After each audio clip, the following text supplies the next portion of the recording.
ça chauffe du côté de l'Asie là, entre la Chine, la Russie et les États-Unis. Réagissons à ça tout de suite. Si les États-Unis s'en prennent à la Chine, ils trouveront sur leur chemin la Russie. Le Kremlin a décidé de s'inviter sur le théâtre déjà extrêmement tendu, ici de l'Indo-Pacifique. Regardez, il y a 15 jours, les États-Unis, eux, montraient les muscles en participant à des exercices conjoints avec les armées japonaises et sud. Les États-Unis sont vraiment les troubles faits de cette planète. En fait, eux là, on doit les mettre au coin. On les met au coin, ils réfléchissent, on les calcule plus et le monde avance sans eux. Corel, il y avait donc la présence de soldats américains ici, et donc les Russes aujourd'hui brandissent la menace missile. Pourquoi une telle surenchère? Pourquoi une telle surenchère? Surtout ici, dans cette région, on pose la question à nos invités. Colonel Pierre de Jong, consultant géopolitique LCI, vice-président de l'Institut Thémis. Magali Barthès, notre éditorialiste international. Vera Grandseva, politologue spécialiste de la Russie. Et David Rigoleros, chercheur associé à l'IRIS et chercheur rattaché à l'IFAS. Donc, que se passe-t-il aujourd'hui? Eh bien, la Russie menace de placer des missiles aussi en Asie. Pourquoi? Explication de la porte-parole du ministère russe des Affaires étrangères. Si des missiles américains de moyenne portée apparaissent sur le territoire japonais, cela représentera une véritable menace à la sécurité de notre pays. Et nous serons forcés de prendre les mesures nécessaires pour renforcer nos propres capacités de défense. Et donc, les mesures nécessaires ont été précisées par un autre membre de ce même ministère des Affaires étrangères. Regardez, l'apparition de systèmes américains dans n'importe quelle région du monde déterminera nos prochaines actions et l'émergence de ces systèmes, donc y compris dans le domaine de l'organisation de notre réponse militaro-technique. Qu'est-ce que ça veut dire? Ça veut dire qu'ils envisagent, les Russes, de poser des missiles en Asie. David Ricoleros. Pourquoi? Et pourquoi ils ne le feraient pas?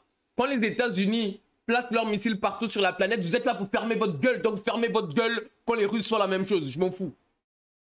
La Russie décide comme ça de s'inviter dans ces tensions dans l'Indo-Pacifique. On sait que l'Indo-Pacifique, c'est l'enjeu central du XXIe siècle. Et il se trouve que la Russie a une façade sur On la voit sur la carte ici, cette façade. Ouais. Que la Russie n'est plus l'acteur majeur, c'est la Chine aujourd'hui, évidemment, dans la zone Indo-Pacifique. Mais la Russie n'entend pas être marginalisée.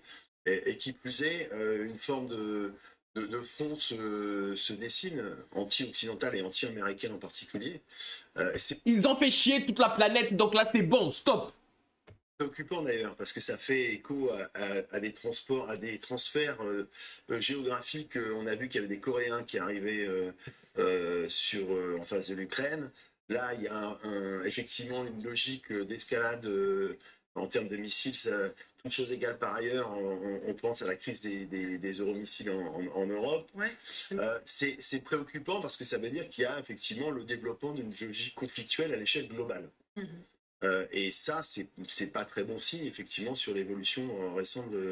Et on voit à quel point il y a des risques d'escalade.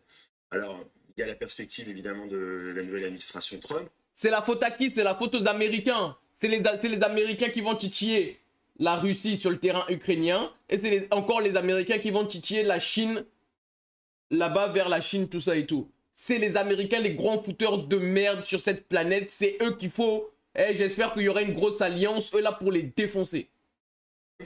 Qui est dans une logique transactionnelle et qui se veut le faiseur de paix. Mais on voit que, on va dire, les nuages s'amoncellent quand même sur le contexte géopolitique mondial. Ah mais complètement. Forcément, on pense aussi à l'histoire, la crise des missiles en 62. On se souvient, donc l'Union soviétique qui place ses missiles à Cuba en réponse aux missiles, alors on parlait de missiles nucléaires à l'époque, aux missiles américains qui étaient postés en Turquie et en Italie. Là, on a l'impression de revivre la même chose. Là, les États-Unis qui envisagent de poster des missiles, notamment en Philippines, si jamais la Chine continuait ses velléités sur Taïwan, et donc la Russie qui réplique « Ah, vous faites ça? Ben non ». Mais Taïwan, c'est la Chine. Elle fait ce qu'elle veut de son pays. Les États-Unis sont qui pour dire aux Chinois de ne pas faire ce qu'ils veulent chez eux? Arrêtez vos conneries aussi, là. On aura des missiles en Asie. C'est vrai qu'il y a un parfum de retour de guerre froide, en fait, avec cet affrontement entre blocs et cet affrontement entre, évidemment, la Russie et les États-Unis. Après, il est certain que la Russie veut s'inviter dans tous les conflits de la planète, en fait, en ce moment. On la voit, on la voit active, même sur le conflit au Proche-Orient. On voyait les Russes chez les talibans hier. Et là, je pense que Vladimir Poutine a bien compris que la Chine, c'était l'enjeu majeur. L'Indo-Pacifique, c'est l'enjeu majeur, notamment pour la nouvelle administration Trump. On le sait, Marco Rubio, qui sera le futur, normalement, secrétaire d'État, ou alors Mike Waltz, qui sera le conseiller à la sécurité nationale, tous ont une obsession pour la Chine et pensent que c'est là que se joue la véritable menace, bien plus qu'en Russie. Or, Vladimir Poutine, ce qu'il veut, c'est le grand face-à-face de toute manière avec Donald Trump. C'est refaire une grande bilatérale, se retrouver autour de la table et montrer à quel point il faut compter avec lui. Donc aujourd'hui, cette façon de hausser le ton et de dire si les États-Unis continuent à se déployer en Indo-Pacifique, nous serons là et nous serons sur leur chemin. C'est une façon évidemment de se rappeler au bon souvenir de Donald Trump. C'est une façon aussi de montrer qu'il faudra compter avec les Russes dans tous les autres Pas juste en Ukraine. Ouais, ils sont pas juste en Ukraine. Placer juste des missiles, on est plus que dans le message envoyé. C'est la grande réussite de Poutine, en fait, c'est d'avoir recréé une mécanique de guerre froide.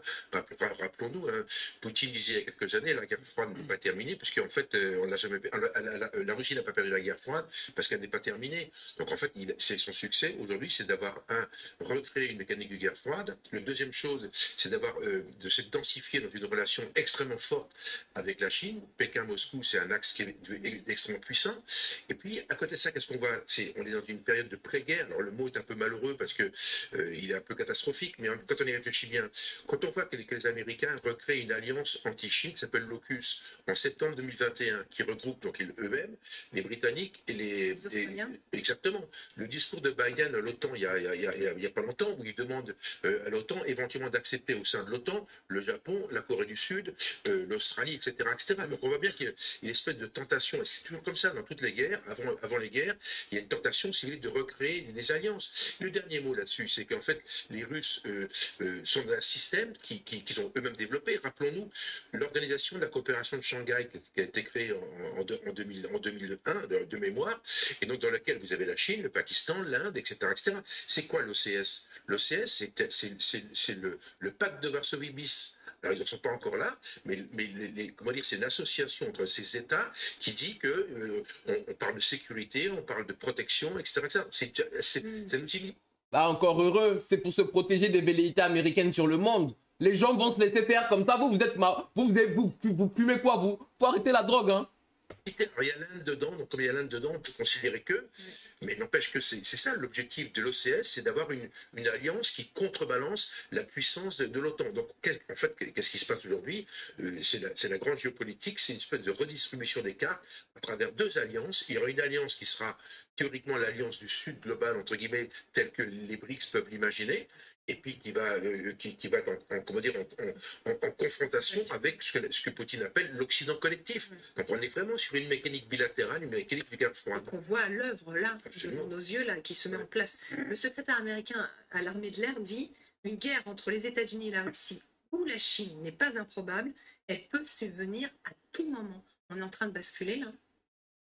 Peut-être, oui, effectivement, c'est un moment assez important dans la guerre que la Russie mène contre l'Ukraine. Après, toutes les déclarations de Poutine, il faut... C'est pas la Russie contre l'Ukraine, c'est la Russie contre l'OTAN. Faut arrêter, vos conneries là, ça passe plus. C'est bon, on a tous compris ce qui se passe. Ça y est, les mensonges, tout ça et tout, ça passe plus. Aussi les mesurer, à mon avis, avec les capacités et les vrais alliés que Poutine a en Asie. Parce que si on se demande où, par exemple, ils peuvent placer ces missiles promis, donc en Chine, non. En fait, on parle souvent de l'alliance entre la Chine et la Russie, mais la Russie se limite, beaucoup de limites d'ailleurs. On sait que les banques chinois aussi appliquent les sanctions contre la Russie. C'est pas si facile. Dans le domaine militaire, c'est très limité. Il n'y a pas de vraie coopération militaire, il n'y a pas de partage ni de données ni de technologies. C'est très très loin. Donc la Chine, c'est un allié qui plutôt que poursuit ses intérêts et utilise la faiblesse de la Russie, notamment sur le marché énergétique aujourd'hui, mais c'est loin d'être un allié qui va participer du côté russe officiellement partout et qui va défendre les intérêts russes. C'est très loin. Après, on sait que la Russie de Poutine aujourd'hui, ce régime utilise beaucoup les États parias dans le monde entier. Donc en Asie, qui sont les pays qui Le seul État paria, c'est les États-Unis, c'est eux les criminels sur cette planète. s'adhère à l'agenda de Poutine, bon, c'est la Corée du Nord. Donc on peut peut-être se dire que Poutine va aller jusqu'à placer les missiles balistiques en Corée du Nord. Ça va être très très grave parce que ça va à l'encontre de toutes les obligations de la Russie comme membre. Ça va à l'encontre de rien du tout. C'est la politique que mènent les États-Unis. Ça s'appelle la réciprocité. Et j'invite tous ceux, la Chine à faire pareil, la Russie à faire pareil, jusqu'à ce que les États-Unis soient à terre.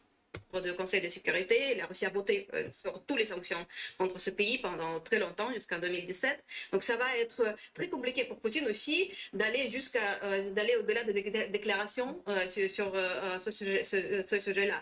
Et sur l'organisation de Shanghai, c'est aussi très important de souligner que depuis 20 ans, il n'y a pas beaucoup de progrès dans cette organisation. Et c'est très très loin d'être en alliance militaire. C'était pas même discuté. Ils discutaient beaucoup les mesures contre terroristes, ça c'est vrai. Et ici, même dans certains partis en Asie centrale, elles étaient efficaces. Mais pour l'instant, c'est très très loin parce qu'il y a les contradictions effectivement internes, comme vous avez souligné, entre le Pakistan et l'Inde, etc.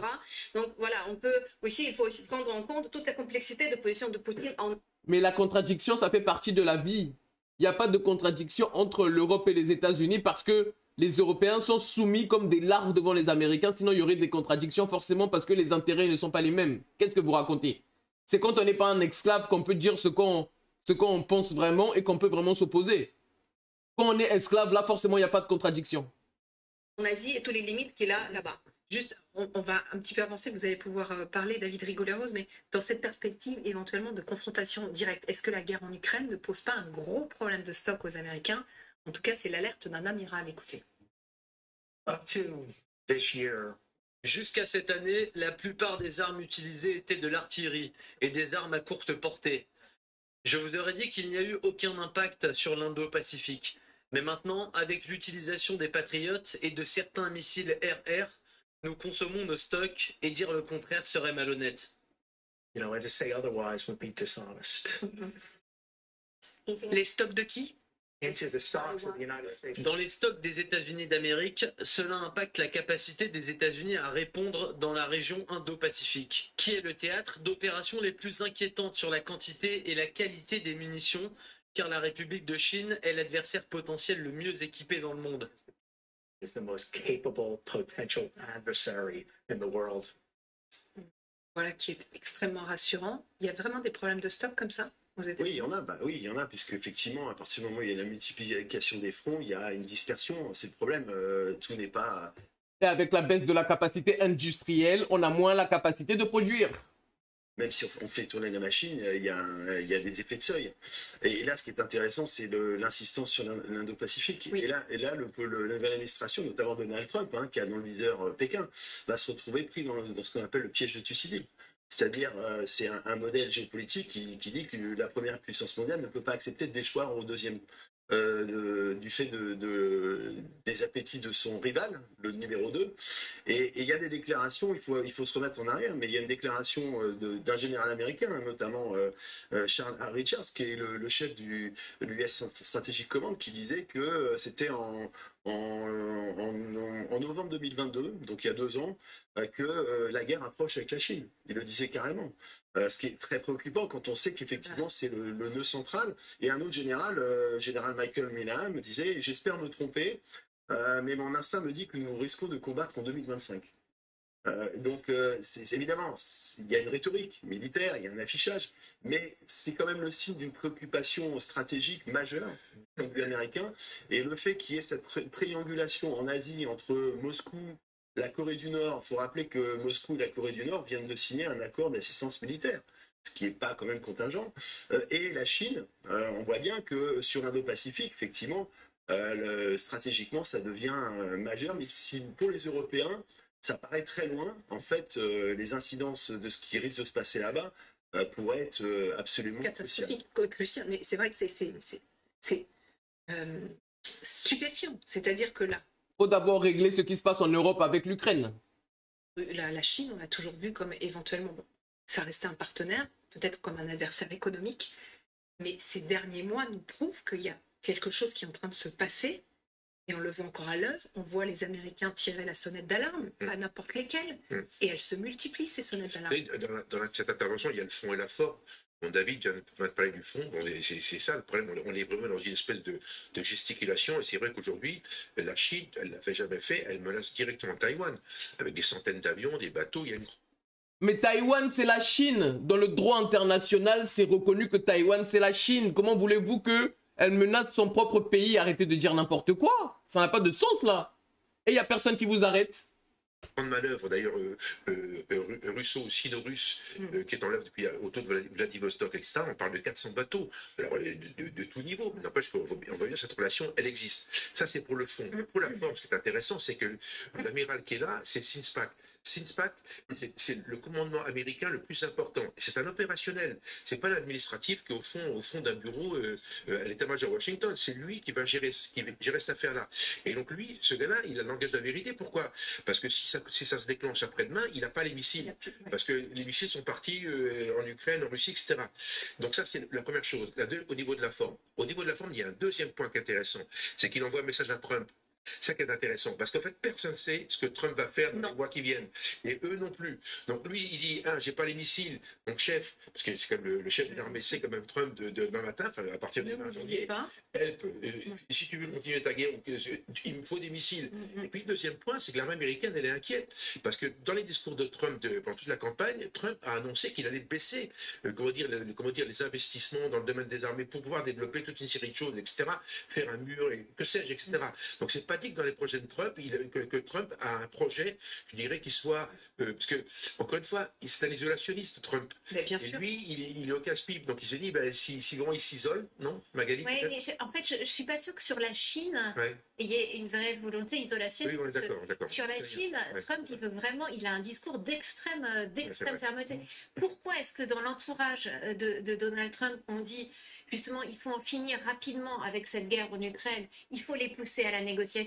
Parce que justement, dans leur tête, il y a la Chine qui est de toute manière la véritable menace. Et c'est ce que dit son futur secrétaire à la sécurité, en disant c'est très bien, mais là, cet argent, il serait mieux utilisé ailleurs, et notamment pour refaire les stocks. Il vient de nommer un secrétaire adjoint au Conseil de sécurité nationale. Qui est un faucon sur la Chine. Donc, effectivement. C'est pour ça que la menace chinoise, elle est quand même appréhendée par Donald Trump avec beaucoup de sérieux. Bon, qu'est-ce que vous en pensez? Si vous avez aimé la vidéo, laissez un petit pouce, abonnez-vous et on se dit à bientôt pour une prochaine réaction.